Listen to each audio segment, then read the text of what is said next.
السلام علیکم ورحمۃ اللہ وبرکاتہ۔ آج کے اس درس کا موضوع ہے تکبر اور خود پسندی حرام ہے۔ ابن ماجہ حدیث نمبر 2412۔ اس حدیث کی سند صحیح ہے۔ سیدنا ثوبان رضی اللہ عنہ جو کہ رسول اللہ صلی اللہ علیہ وسلم کے غلام ہیں، ان سے روایت ہے۔ وہ بیان کرتے ہیں کہ رسول اللہ صلی اللہ علیہ وسلم نے فرمایا، جو روح جسم سے جدا ہوئی اور وہ 3 چیزوں سے بری تھی تو وہ جنت میں داخل ہوگی۔ وہ 3 چیز یہ ہیں: تکبر، خیانت اور قرض۔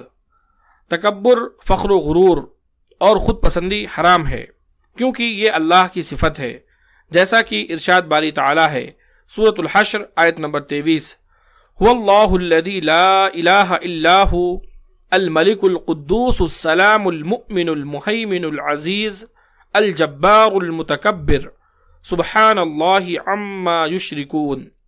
وہی اللہ ہے جس کے سوا کوئی معبود نہیں، بادشاہ نہایت پاک، سب عیبوں سے صاف، امن دینے والا، نگہبان، غالب، زور آور اور متکبر یعنی بڑائی والا۔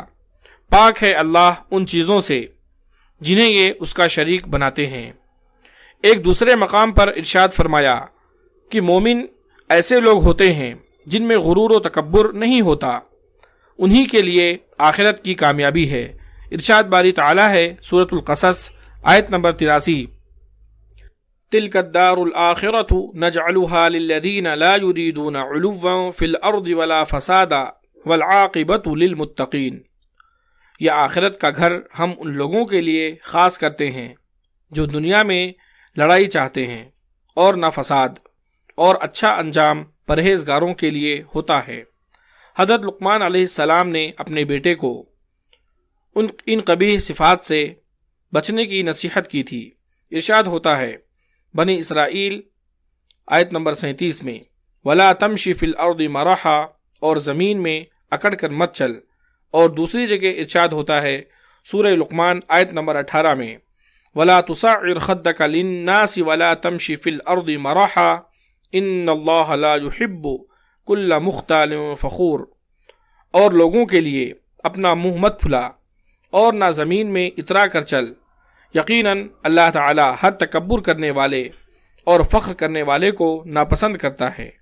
سیدنا عبداللہ بن مسعود رضی اللہ تعالی عنہ سے روایت ہے، وہ بیان کرتے ہیں کہ نبی کریم صلی اللہ علیہ وسلم نے فرمایا، مسلم حدیث نمبر 265 میں، کہ وہ شخص جنت میں نہیں جائے گا جس کے دل میں ایک ذرے کے برابر بھی تکبر یعنی کبر ہوگا۔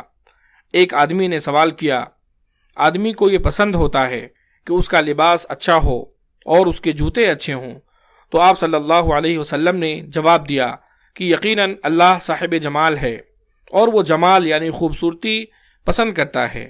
تکبر یعنی کبر تو یہ ہے کہ حق بات کو ٹھکرانا اور لوگوں کو حقیر سمجھنا۔ مسلم حدیث نمبر 5268۔ حضرت سلمہ بن عکو رضی اللہ تعالی عنہ سے روایت ہے کہ ایک آدمی نے رسول اللہ صلی اللہ علیہ وسلم کے پاس اپنے بائیں ہاتھ سے کھایا تو آپ صلی اللہ علیہ وسلم نے فرمایا، اپنے دائیں ہاتھ سے کھاؤ۔ اس نے کہا، اس کی میرے اندر طاقت نہیں ہے۔ تو آپ صلی اللہ علیہ وسلم نے فرمایا، تو نہ ہی طاقت رکھے۔ اس کو صرف تکبر یعنی خود پسندی نے آپ صلی اللہ علیہ وسلم کی بات ماننے سے روکا تھا۔ راوی بیان کرتے ہیں کہ اس کے بعد وہ آدمی کبھی بھی اپنے دائیں ہاتھ کو اپنے منہ تک نہیں لے جا سکا۔ اللہ تعالیٰ سے دعا ہے کہ اللہ تعالیٰ ہم تمام لوگوں کو تکبر کرنے سے بچائے اور سادگی سے زندگی گزارنے کی توفیق عطا فرمائے، آمین۔ اگر آپ کو یہ ویڈیو پسند آئی ہو تو اس ویڈیو کو آپ لائک کریں اور اس کو آگے بھی شیئر کریں۔ مزید اس طرح کی ویڈیوز کے لیے آپ ہمارے چینل صدیقی اسکلز کو سبسکرائب کریں۔